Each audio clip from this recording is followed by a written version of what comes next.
Hi, my name's Paula Smith, Director of Multicultural Ministries. You are listening to a Mississippi Baptist Convention Board production. All right, welcome to Around the Tables. We have two tables today. We do, John. We have two tables. I mean, we could just push this one 6 inches and it would make it one table, but we just like to keep it different, I guess. We got to keep our distance, John. Yep. Jon Martin, Tanner Cade, and Zach DePriest, who is our guest today. We are recording at the Timothy Project. Right. 2025. And and so Zach has led a breakout. Tanner has led a breakout, but we're going to talk about Zach's breakout. And you want also to break out? No, and also just is that what you're going to No, that is not what I meant. I did not mean it that way. Next year, Chad. No, I did not mean it that way.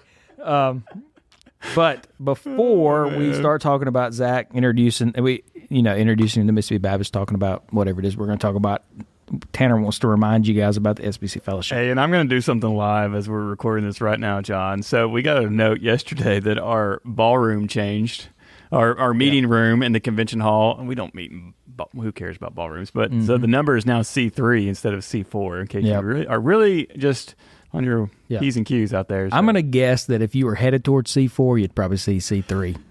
Probably.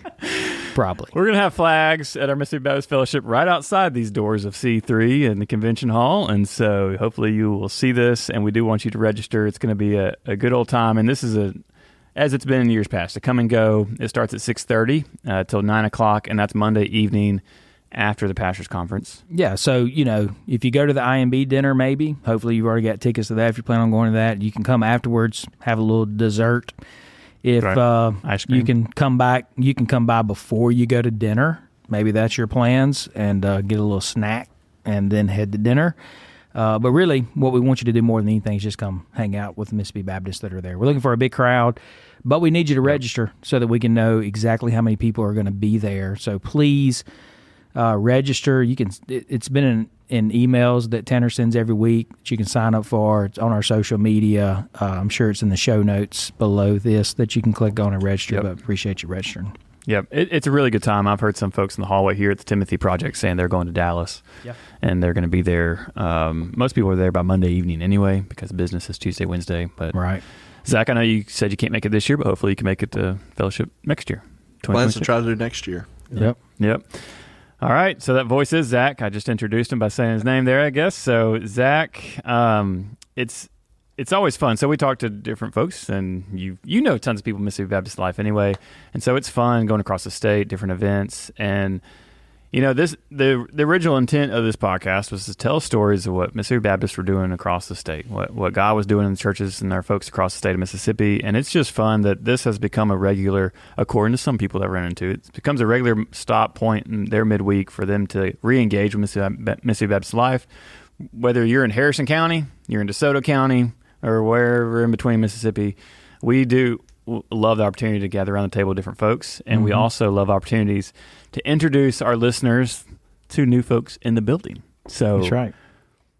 How are you doing over there, Zach, in your new role, sir? It's good. Been a crazy first month, but it's been a good crazy. Have you only been here a month? It's been only a month. I see. There you go. I was going to say, Zach started in January. Day one, you were in the church, right? Day one, you were doing something. Yeah, so April 1st was the first day, and I was on the road at First Starkville for Bible drill. Bible drills, Ain't no joke. Yeah. That was an April Fool's joke. You got to go to I was just glad I showed up and they didn't say, hi, joke's on you. It was nice to actually be employed. Yeah. Yeah, of course, you've been involved in a lot of this in the past, so you jumped right into that. I think you had a couple things that first week. I didn't see you for like 2 weeks. Yeah. So. Yeah. Yeah, the first 2 weeks with Bible drill and doing site tour at Central Hills and things like that. It was definitely nice when I had a chance to get to the office. Yeah. I saw yesterday he finally got his dry erase board hung up. Yeah. So now he's ready to work. Okay. That's it. Because apparently you need a dry erase board. Okay. That's right. So Zach, what does it mean to you, brother? Like to be on staff here? Like, I'm sure you dreamed this as a little boy, convention, taking over for Ken Hall one day. Every boy's dream. But I mean, just what's it mean to you to be at 515 Mississippi Street now? No, it's really exciting, just to be able to partner with churches, partner with student ministers, but also churches that don't have full-time student ministers or even part-time student ministers, just to get to walk alongside them. My heart's for the next generation, and so any way to get to build relationships. I think relationships really drive discipleship. And you mentioned me leading a breakout yesterday. One of the things we talked about was dropout statistics once students graduate. It's like, hey, how do we combat that? And one of the major aspects of that was with relationships. And so if we want to model for our students what relationships look like, I think that starts with those who help lead them having good relationships. And so yeah, just really excited to build relationships with just people across the state, and using that as a platform to help transform the next generation. Yeah, that's good. And our worlds of ministry didn't really cross that much, but when I did see you as you were in the student minister world full-time in the church, like, I could tell your heart right away, because you were helping out in a lot of different capacities, whether it's a small church youth workshop, super summer. And so I love that about you, even though we don't directly do events together, because we swim in different worlds a little bit. But that's why I was really excited when you were coming on board, because you were already involved, you're a helper, you're a doer. And so I think that's going to be incredible for us moving forward. I didn't expect to say that, but I just want you to know, brother. No, but seriously. I appreciate it. And I think people are responding well to that already. Yeah. John's a boss of ours now, so I can speak to that more. But that's good. You want me to evaluate him? Well, I thought you were when you're talking about the dry erase board. Like, you can actually work now. See, that's the administrator telling us to work. Yeah. No, it's great. And I think one of the things people ask us all the time, like, what do you do? Like, what do you do? And I think you hit on something that's a really big part of what we do, which is just build relationships, right? And and I think you're right. Discipleship happens in relationships, obviously, and if it's not modeled in those that are leading us well, then it's hard to see it played out in the lives of teenagers too. And so I know at First Meridian and even at First Jackson as well, student ministry, in my opinion, has changed a little bit. Like, back in the day, it was minister to students. Now it's minister to students and their families, if not their families, and then second the students. Yeah. So can you talk a little bit about that dynamic in your ministry experience, and then maybe how it plays out in your role now? Yeah, because I think that's one thing where obviously context, like First Jackson and First Meridian were two vastly different churches, but the mission and the mindset's still the same of reaching students. But Dr. Richard Ross talks about ministry in thirds. Ministry, a third of his time being with students, a third of his time being with parents, and a third of his time being investing in the leaders. And so it's like, hey, especially as student ministry dynamics have changed, where now statistically, when research is done, a regular attender is somebody who attends one time a month. It's not the 2 time a month. It's not 75%. Right. Hey, it's like, hey, if they're there 25% of the time, they're regular attender. Yeah. I mean, so 1 time a month is the statistic. You're lucky to get an hour with them a week. Church, so you have to invest in other people than just the students. Yeah. To help reach students. And so a big way it's changed is a lot of parent ministry. It's investing in small group leaders and helping them see the importance of, hey, more than just showing up on a Sunday morning. Hey, if you could show up to the ball field or show up to the band concert or something for them, that's just another touch point and another way to build relationships. So that's a lot of how things have changed. Is just you're not around students as much. Yeah, but it also helps you form relationships with more than just the students as well.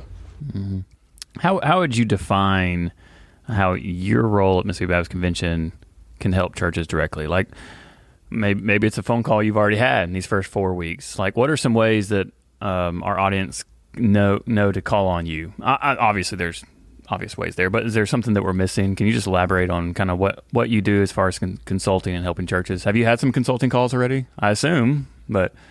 I've had a few, and so, but one of the biggest things for me, because I don't know near everything, and I'm not going to act like I know everything with student ministry. There's people who know far more than me in every aspect of student ministry. But I think one of the biggest things that I hopefully can do is, like, if somebody reaches out for whatever it might be, hey, I may not be the best person to answer that question, but hopefully through networking, hey, but let me get you in touch with somebody who actually has walked through that before. And so more than just being a resource for churches, it's almost hopefully being a resource for churches to connect churches to other churches. Yeah. And so if we want to, for me, I feel like in networking, to effectively what I think this role is. I'm still trying to figure out what the job is. I've only been here a month. We're going to hold you to everything you say right now. Yeah. But it's helping churches connect with one another, because I mean our goal is the same. Especially, and I'll speak for the student ministry side of things. If our goal is truly to see students change, for them, their lives to be transformed, and for them when they graduate to not, like, we have the same goal, and we can better achieve that goal when we work together collectively. And it's one of my favorite things when I was in the churches as a student pastor was phone calls I would get from different student pastors. Hey, when I was at Meridian, a student pastor called me. Hey, I've got a student that is at EMCC. Hey, is there any way you can connect with him? Absolutely. Yeah. And it's like that's conversations I wouldn't have had I not been connected with that student pastor. Yeah. And so our students benefit from our relationships with one another. And so it's helping churches build relationships with one another, because other people are going to be able to answer questions far better than I can. Yeah. Yeah, and we see that with a lot of departments. That's similar to what I do too. Hey, this church calls and has this issue. I say, hey, there was a church 5 miles on the road called me last week about the same thing. Y'all should get together and talk or something. And that's an exciting moment when they can connect when they've never connected before too. But yeah, so I mean, we've talked about the relational side of the work from your office, but your office does a lot of events, though. I thought you were talking about. Now let's talk about the budget side. We were laughing about budget before we hit record. You do a lot of events too, right? And so Super Summer being the biggest one of those, which will have, I guess, over 1,000 attended each summer. And but you've got small church youth ministry workshops, all of these things that you do. Can you just kind of fly by some of those big events that you've got that are just a part of the equipping side, the assisting side of your office? The flyby of what I'm aware of.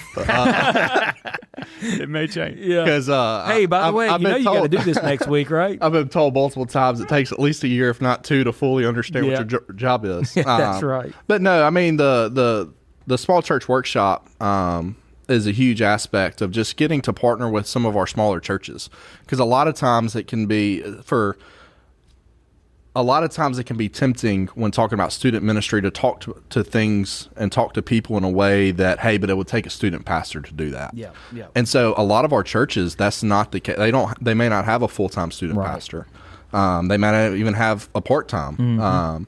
And so it's a really good way to help and regionally get small churches together, where some of it's a little collectively kind of brain trust, kind of bounce ideas off of each other, and to connect them. But it's to help specifically talk to smaller churches about, hey, here's some challenges specific to small churches with engaging students with everything going on, and help churches, one, to see, hey, they're not alone in their struggles, but also just to help connect them with one another. Yeah. So that's done kind of throughout the year across the state.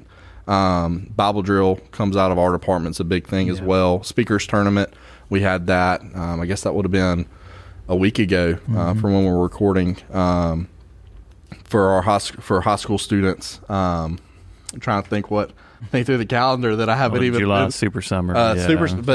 Super Summer is a big one. Kind of equipping student ministry leaders. Discern as we prepare the next generation of students who are feeling called to ministry or wrestling with the call to ministry, kind of showing them, hey, this is what ministry looks like. We'll have different breakout topics, different speakers with that. And so there's several things, but it's all about kind of helping students become leaders, answer a call to ministry, and even letting students know, hey, if you're wrestling with the call to ministry, are you called to ministry, and you decide, hey, I'm not called to ministry, letting them know that's perfectly fine too. Yeah. That like, hey, we need godly accountants. We need people who in the workforce that aren't full time serving on a church staff that can be a light. Yeah. So it's That's good. So I'm not hearing anything crazy or new out there, but I will be intrigued. Sorry, that sounds so negative. I'm going to be intrigued. Like, discern was something that was birthed over time from Ken, and I'm sure there's things that'll come up and change in the years ahead. And I'll just be intrigued, what youth ministers are looking for as far as training events and how you may, add, take away, modify trainings that you're currently doing. But that small church youth ministry workshop, I mean, that's a home run. We always hear great things from that, right? And our events page already has some for the fall, so I guess you're jumping on what Ken already scheduled for those for the fall, and then you got to think of other locations for 2026, right? Yeah, that's at it. some point. That's good. So I imagine over time, youth ministry is always changing, so you're going to modify trainings and equipping as you go. But so I want to shift gears a little bit to your talk here at Timothy Project, and you alluded that a little bit. I joked with you after you presented because the title talked about student ministry in a TikTok world, something to that effect. And I'm like, how much about TikTok did you talk about? And you're like, 0. No TikTok. But you're just alluding to the world that we live in of TikTok. So what was the general kind of summary that key point you focused in on for that? The general summary. I can't remember the exact title we called it, but it was something about making how to form effective student ministries in a TikTok world. Kind of referring to, hey, everything's very quick paced. TikTok is really quick. Instagram Reel is something really short attention span. How do you build something that lasts and something that is in a culture that's very quick in a sense? And so talking about the church dropout statistics and rates, a lot of really what we talked about is how having leaders, we centered it around parents, just showing the importance of parents are the primary disciplers in the home, and how we as student ministry sometimes we can say, hey, we have the expectation for you to be the primary discipler, but sometimes we don't help equip you to be that. One of the statistics that was kind of alarming to me when I was doing kind of the research for the breakout was only 19% of parents have reported that they had ever been contacted by somebody from the church specifically relating to discipleship of their kid. And so it's like, hey, but also 85% of parents said, hey, yes, we do have the primary role as the disciplers, as like the parent did. Yeah. And so, hey, parents acknowledge we're the primary discipler, but they're not getting reached by those in the church to help equip them. Yeah. And so really how can we equip parents, but also how can we utilize parents and other adults in ministry to help form relationships? Because the more adults a student had a close relationship with as a student, the greater the chance of them staying in a church after they graduated was. And so just the value of relationships, but also the value of relationships and a student seeing the church as a whole and not just the student ministry. So, I mean, it was very stat driven. It wasn't necessarily as much, hey, here's exactly how to carry this out. But a lot of kind of, hey, here's the state of student ministry as far as dropouts. Here's stats as far as what helps retain students, and then kind of brainstorm a little bit of how can we help retain them given this information. But that was really alarming that only 19% of parents reported to have ever been contacted. Yeah, it's like being given a job and nobody telling you how to do the job, right? It's like, hey, go for it, right? I mean, and then it's just like, you said it takes a year or two to figure it out. Tanner chimed in and said 4. I mean, by the time you've had 4 years to figure it out, your kids graduated high school. Yeah. So, if there's not an equipping of the parent, then you've missed that little small window. Mark Williams, Mark Williams?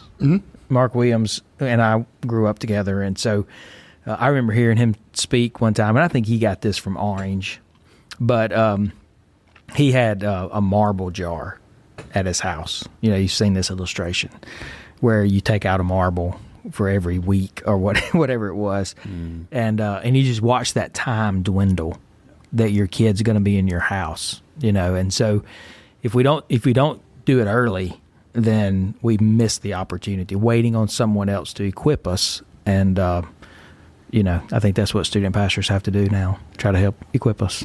So, sorry, I went on a little long there. Sorry, Tanner. Am I looking at you weird? You are. Sorry. It's like, hurry up. It's also 3:30 in the afternoon. It is, We're yeah. like, we got.